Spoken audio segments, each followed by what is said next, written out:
Thanks for downloading a 3CR podcast. 3CR is an independent community radio station based in Melbourne, Australia. We need your financial support to keep going. Go to www.3cr.org.au for more information and to donate online. Now stay tuned for your 3CR podcast. But you also had people that were very fine people on both sides. And the aliens with mind meld and give them the technology. They're bad aliens. So are you surprised the Nazis were influenced by demons? No, if demons are real, I would definitely think they'd be on the side of the Nazis. Yeah. McDonald's is connected to the Clintons. They chop up the bodies and put them into the sausage and hamburgers. People are being cannibalized. Look it up. And I'm watching CNN talk about this as violent white nationalist protests. We have done everything in our power to keep this peaceful, you know?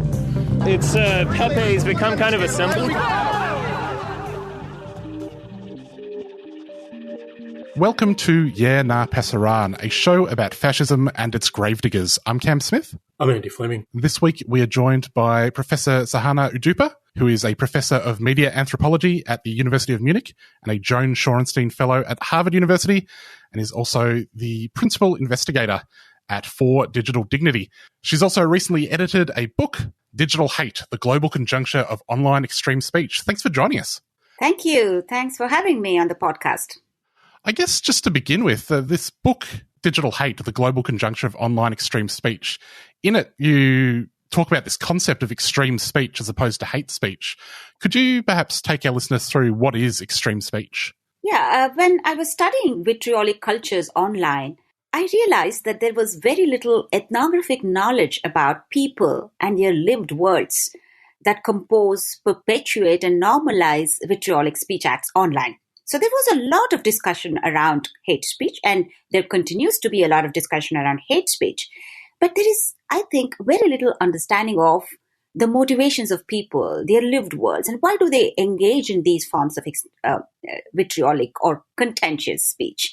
So at the very outset, I want to clarify that hate speech is an important concept. So when Jeremy Waldron defines hate speech as dehumanization of members who belong to another group or believe to belong to another group, and reinforcement of the boundaries of the in-group against the out-group, we should take it as foundational premises for marking problematic speech. So, extreme speech is not meant to replace hate speech or other related concepts, but the intention is to open up areas that hate speech research has not explored fully, and also highlight the limitations of hate speech and other related concepts.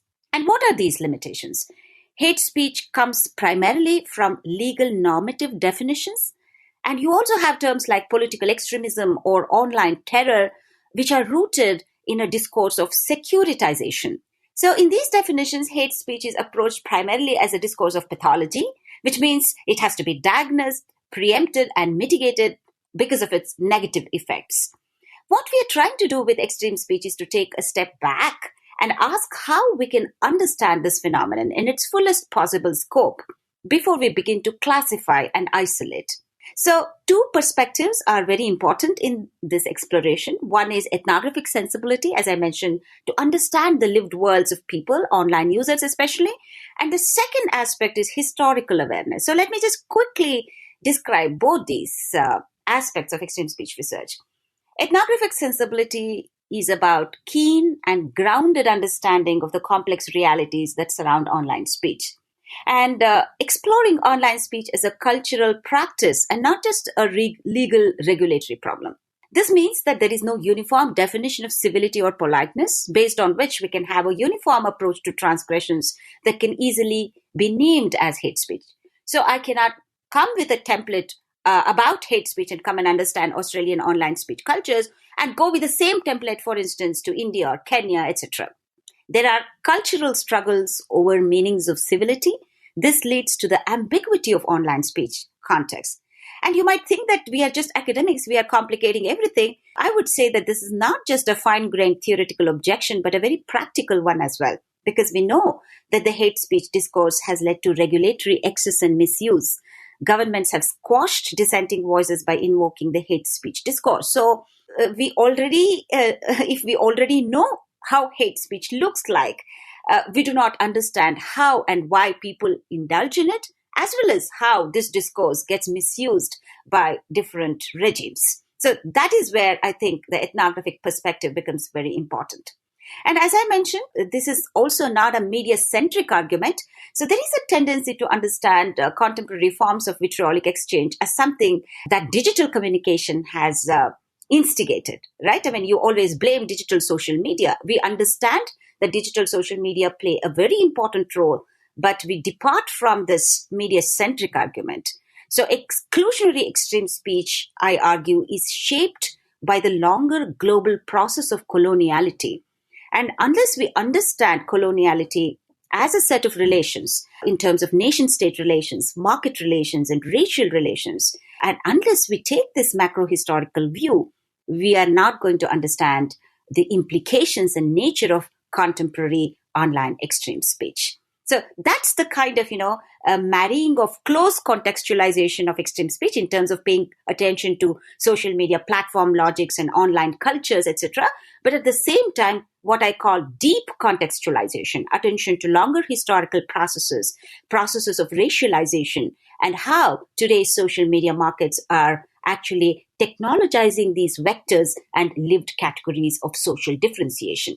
That's why we call it a global conjuncture, how different actors, affordances, and affects come together in historically specific ways to constitute problematic speech cultures and political formations that ride on these cultures. So this is the kind of analysis that we have tried to advance in the digital hate volume that you just mentioned. In terms of the impact of digital environments on speech, hate speech, and extreme speech, is there anything significant without it actually determining the content of the speech, or it being wrong to assign responsibility for the emergence of this conjuncture to the existence of digital media?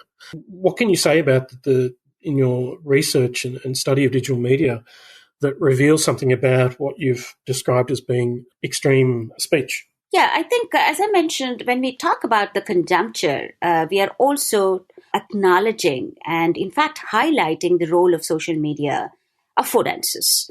And this has been studied by several scholars, and there is this emphasis on digital anonymity as a key factor in enabling vitriolic cultures and hateful language online.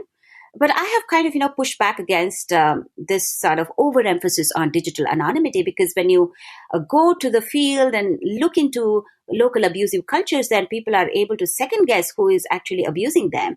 And people operate upon local knowledges. So when they abuse so-called progressive critique, then they are actually also operating upon the local knowledges around where that person lives and what train that person takes, etc. So what I mean to say is digital anonymity is important, but it cannot be overemphasized, because people also know who the abusers are, etc., and they operate upon local knowledge. So that's one part of it.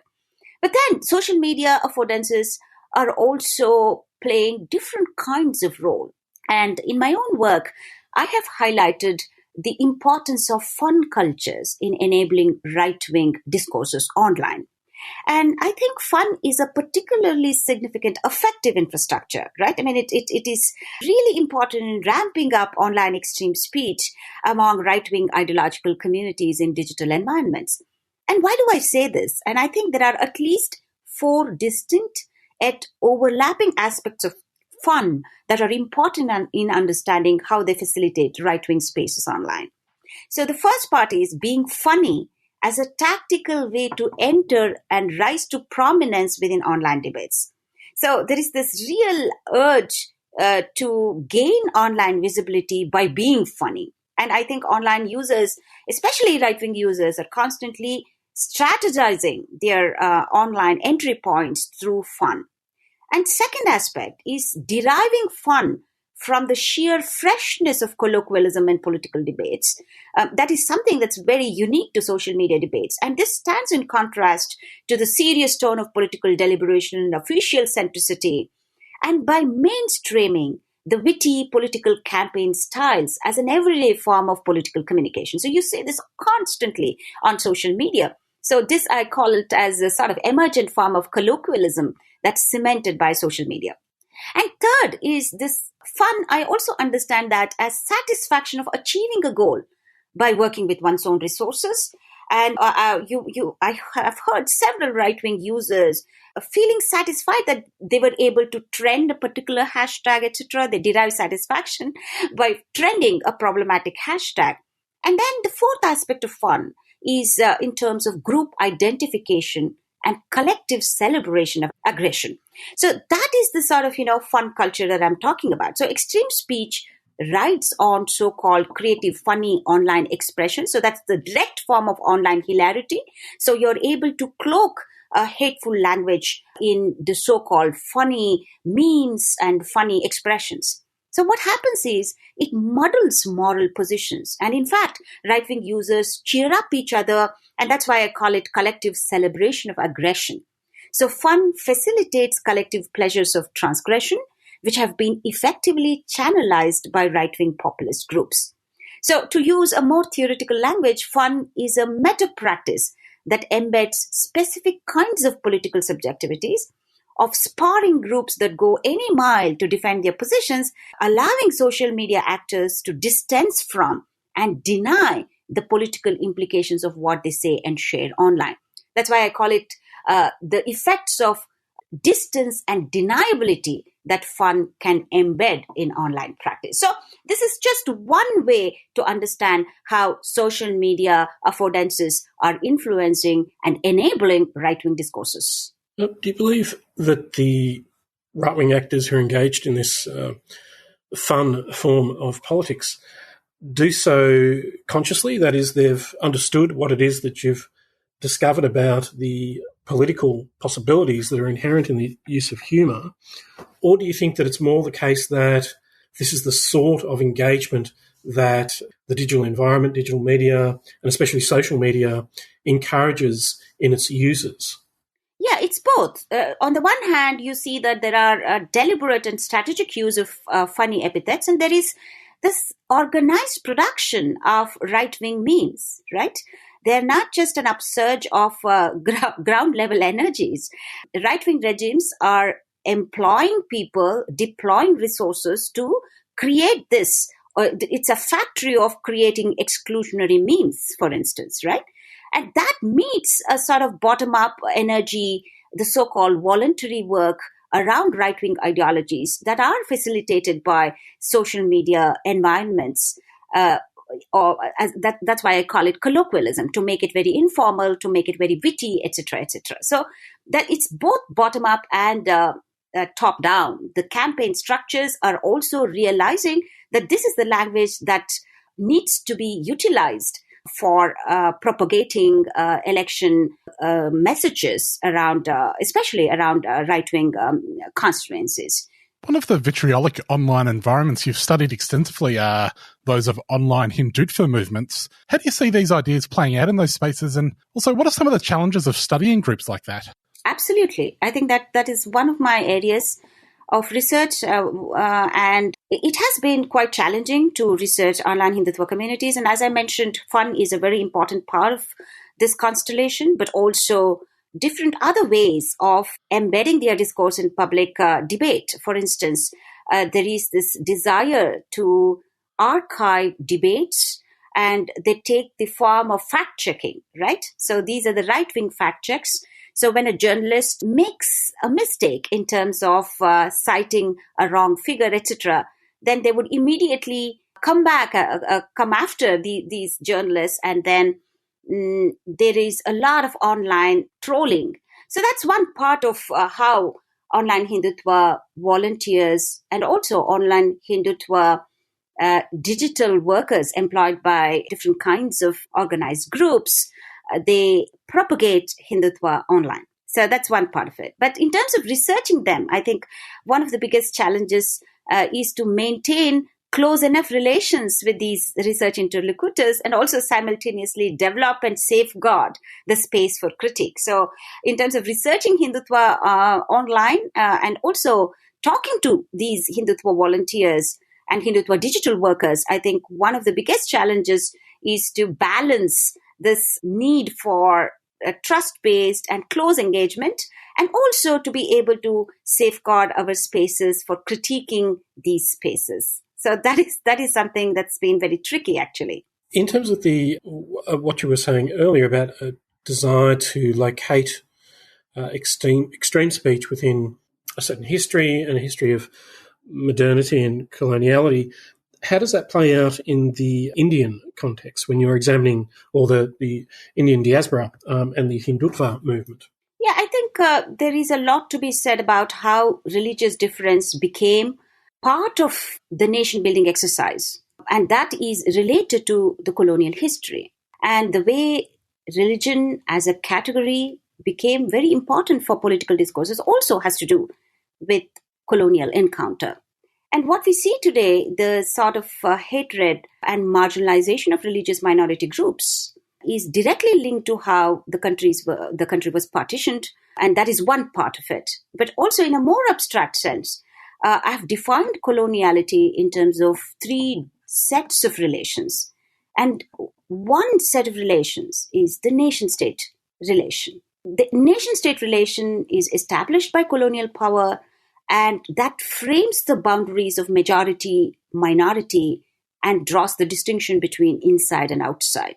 And that's very important for us to understand when we have to understand contemporary forms of extreme speech. I think it's very important to see how this particular nation-state structure as a product of coloniality continues to define who is targeted by extreme speech and who are the perpetrators of extreme speech. So to me, that nation-state relation is very important, and it is an aspect of coloniality. And the second set of relations would be around market relations institutionalized by colonial power, now manifest as uneven data relations and computational capital. And that's where the role of social media affordances and their desire to monetize user engagement and data that gets generated becomes very important.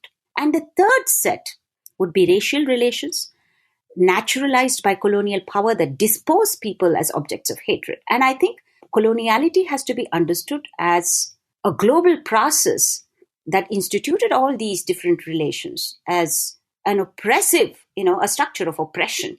And even in the Indian case, on the one hand, there is a very direct historical moment of colonial encounter where religious difference became a very important political factor.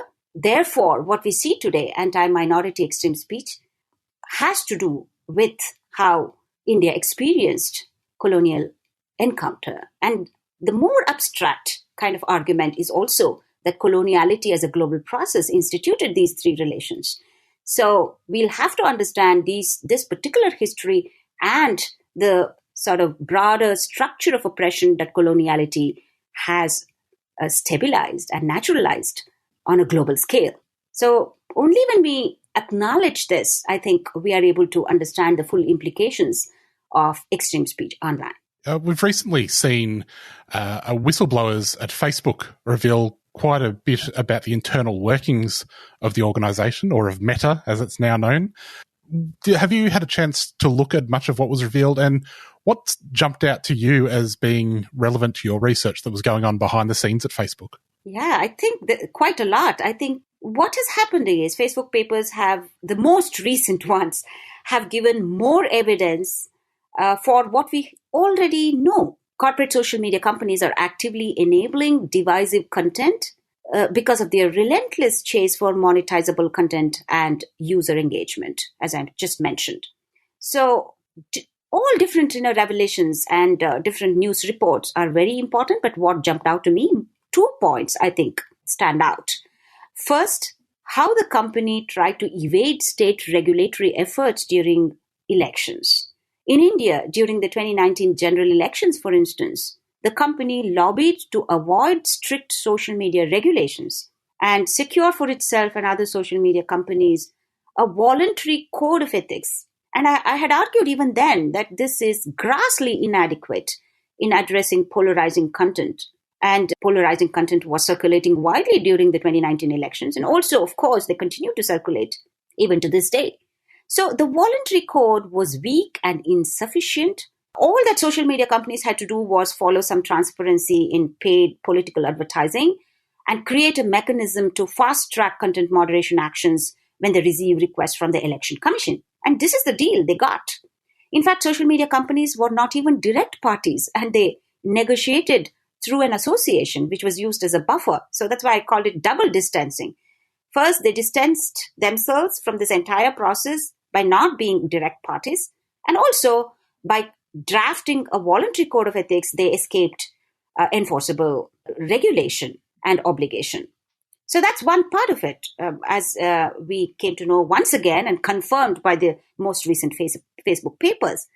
And second, the vast disparity in the resources allocated for content moderation practices. We all know that economically mighty languages are covered when it comes to AI-assisted moderation, especially NLP models that companies employ, but many other languages, even though they are spoken widely, are neglected. Based on the Facebook papers, the New York Times, for instance, reported in October 2021 that, I quote, 87% of the company's global budget for time spent on classifying misinformation is earmarked for the United States, while only 13% is set aside for the rest of the world, even though North American users make up only 10% of the social network's daily active users. So the company spokesperson, of course, has claimed that the figures are incomplete because they don't include the company's third-party fact-checking partners, many of whom are outside the United States. But this is also the point, the very lack of transparency around the allocation of resources and the exploitative outsourcing arrangements with the so-called third-party partners. They reveal the severely skewed structure of content moderation that global corporations have raised in their response to the mounting pressure to take action against extreme speech.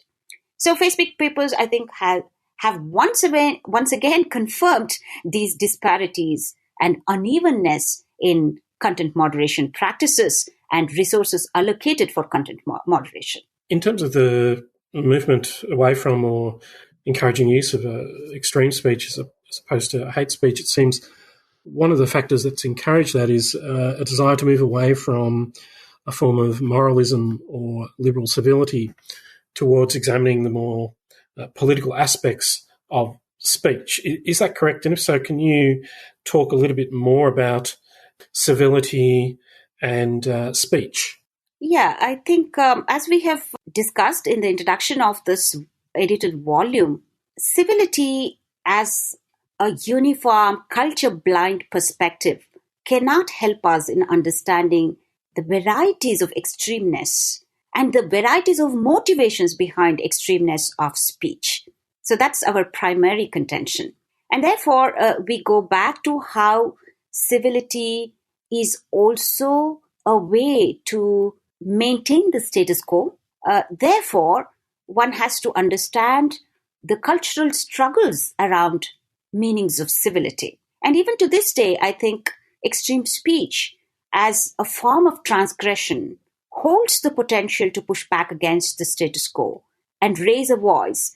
So one cannot discount this potentiality. And as a research program, I think we'll have to be very attentive to how different struggles over the very meaning of civility can shape contentious speech online. And therefore, I think our research approach is to understand the actual practices and cultures that surround online speech, and then examine the implications of speech acts, rather than going with a predetermined normative framework that can actually color and also limit our explorations. So that's what we are trying to push for when we say that civility should also be seen as the subject of cultural struggle. You mentioned earlier Facebook's successful attempt to lobby the Indian government to avoid regulation. We've also seen in Australia when there was even a suggestion that these organisations might be somewhat regulated, they cut off our news feeds overnight. I wondered, Are these platforms too big to regulate? Are they too powerful? No, not at all. I think they are not too big at all. They need to be regulated.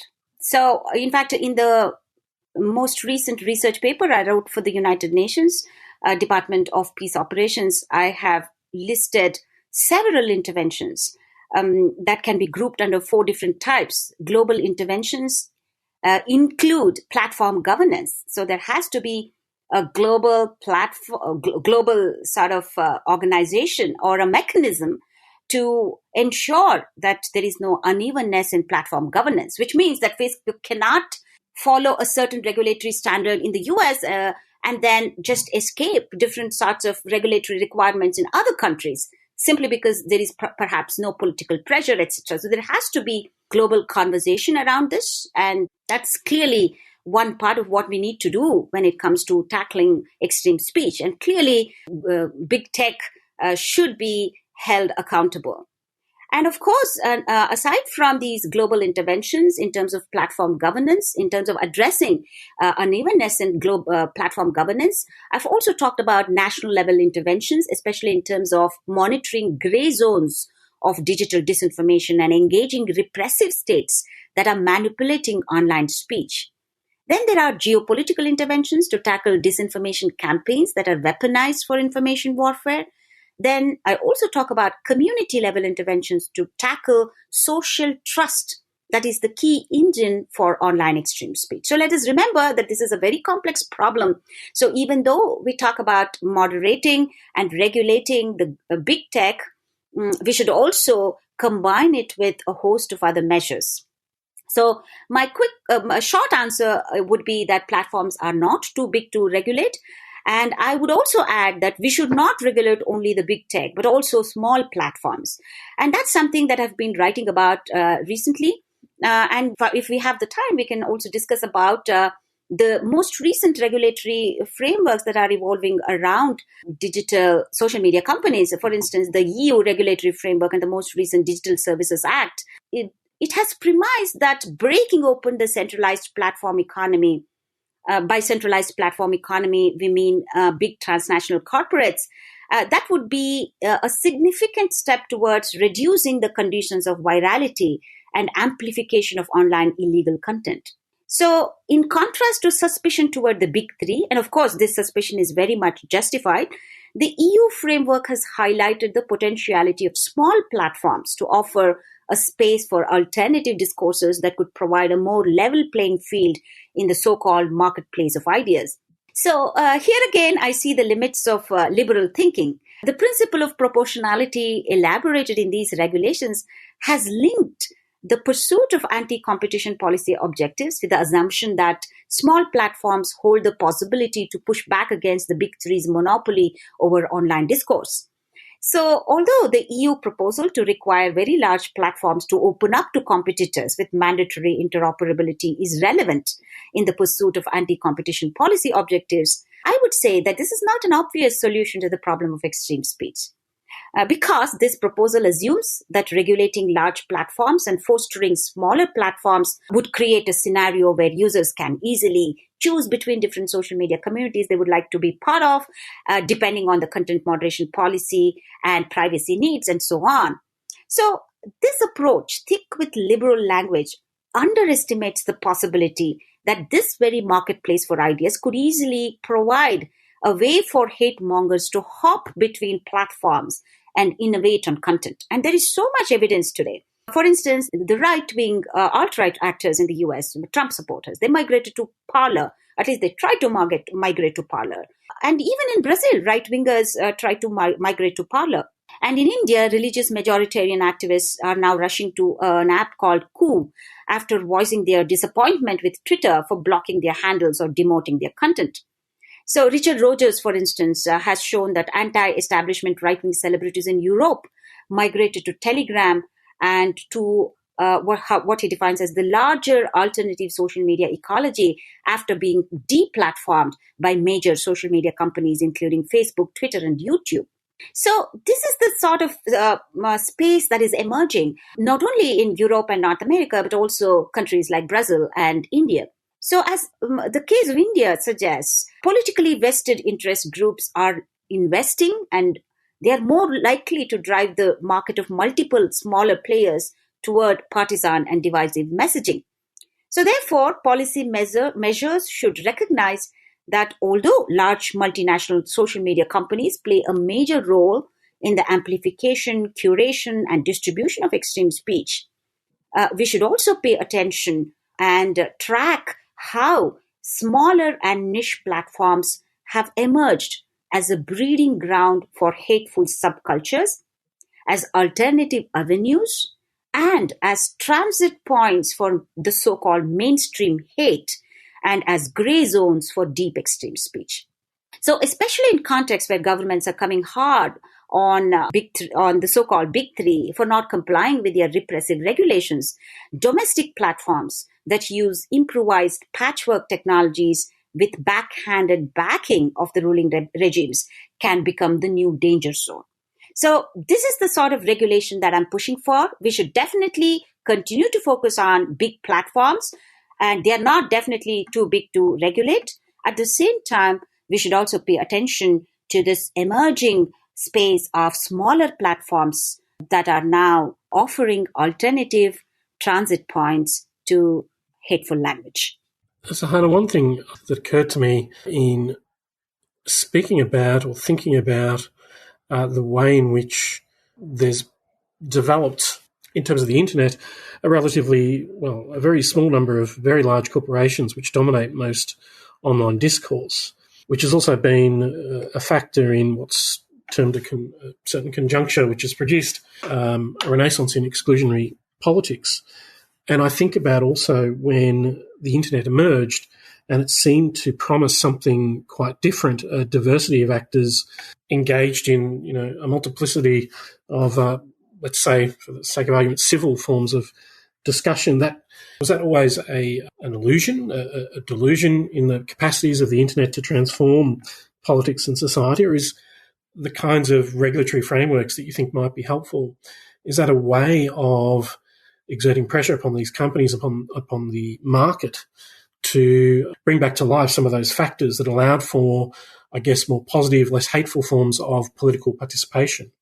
Yeah, absolutely. I think we need to also recognize that social media companies have offered opportunities for global solidarities around progressive movements, whether it is the Black Lives Matter movement, which resonated so well with the Dalit Lives Matter movement, for instance, or the Me Too movement, environmental movement. So we cannot really discount and dismiss the potentiality of social media networks to enable this form of global conversation around, and also, different community-based mobilizations for environmental or gender-based justice, etc. So we have evidence for these movements gaining salience and velocity and global visibility because of the affordances that social media companies and social media platforms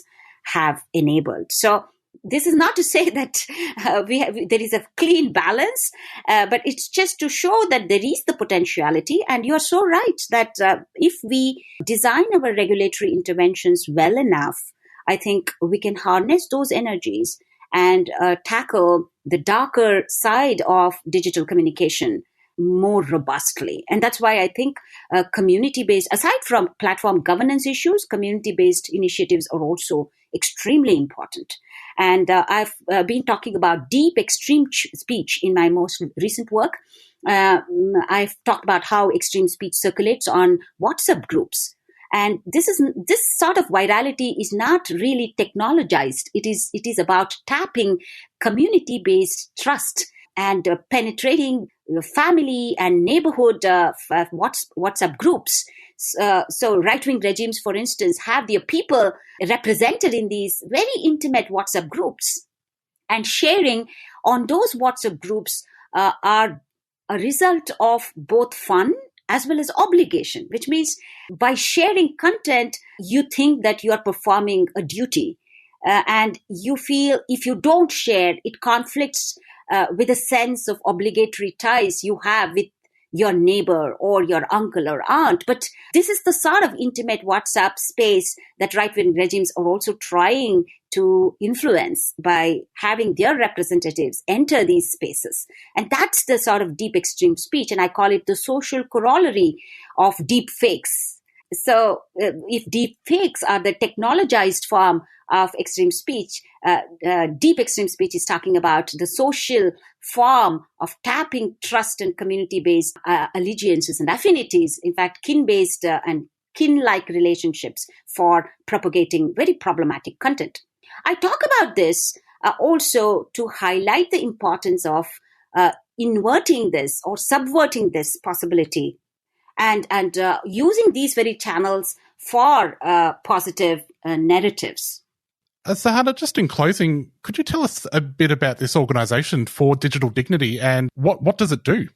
For Digital Dignity, it's a research program. We are studying online digital cultures precisely to understand how lived worlds of online users can influence mighty political structures. And we have a lot of different theoretical positions on this form of communication, networked public sphere, mass self-communication, etc. But we wanted this ethnographic sensibility and historical awareness to shape this particular research program around social media discourses, social media cultures, and their implications for politics. So that is the objective of For Digital Dignity. But aside from the research objective, we also are very keen on participating in policy discussions. So the idea is to also engage in different policy and public engagement activities. We also had a podcast, for instance. So what we are trying to do is through our research and also through our public engagement and policy discussions, we aim to advocate for online spaces where political discussion can take place in an enabling culture of exchange. So we aspire to sort of rescue digital cultural interfaces from descent into regressive tropes, whether they are based on gender, caste, national origin, immigrant status, or racialized categories. So from the very beginning, the idea was to contribute to scholarly debates, as well as engage in public engagement, public and policy discussions, as I mentioned. So it's been 4 years now, and we have published articles and books, but also podcasts. And the more recent one, I mentioned the research paper on digital technology and extreme speech for the United Nations. And one other policy intervention is the AI for Dignity project. It's the latest project in the For Digital Dignity program. So the idea is to bring AI developers, ethnographers, and fact-checkers from 4 different countries to develop a collaborative coding space to tackle problematic speech online. So we are very keen to translate what we've gathered through research into real-world possibilities. And we are very keen also to push for a global framework that goes beyond the so-called global north and global south distinction and tries to understand the connections and the tensions that arise out of such connections and contiguities. So this is the vision of For Digital Dignity research program. Well, that is all we've got time for. Sahana, thanks so much for joining us. If people would like to find out more, you are on Twitter at 4 Digital Dignity. Thanks for joining us. Thank you. Thank you for your questions. Well, that's all we've got time for on the radio, but we'll have a few more questions with Sahana on the podcast version of this show, which you can find at 3cr.org.au/Yeah Nah Pasaran. Global Intifada is up next. We'll catch you next week. See you then.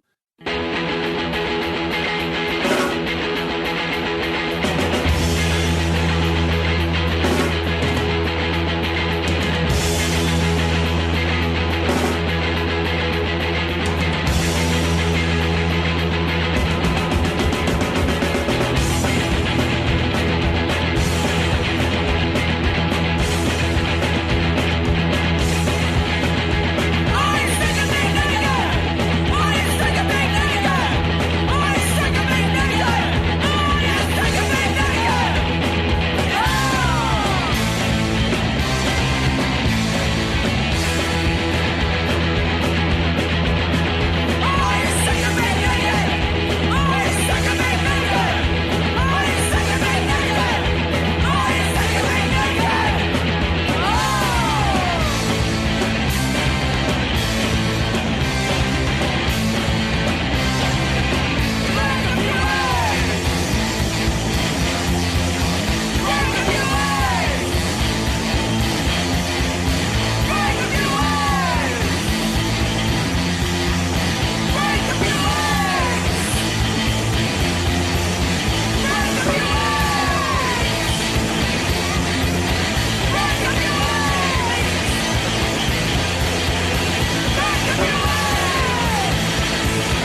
Have you heard of long COVID?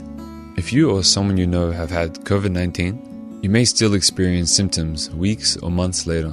There are many symptoms of long COVID, but the most frequent are extreme tiredness, shortness of breath, and muscle aches and joint pains. Anyone can experience long COVID, including children. You can find information in your language on the Health Translations website, healthtranslations.vic.gov.au. Just type long COVID as a keyword. A 3CR supporter.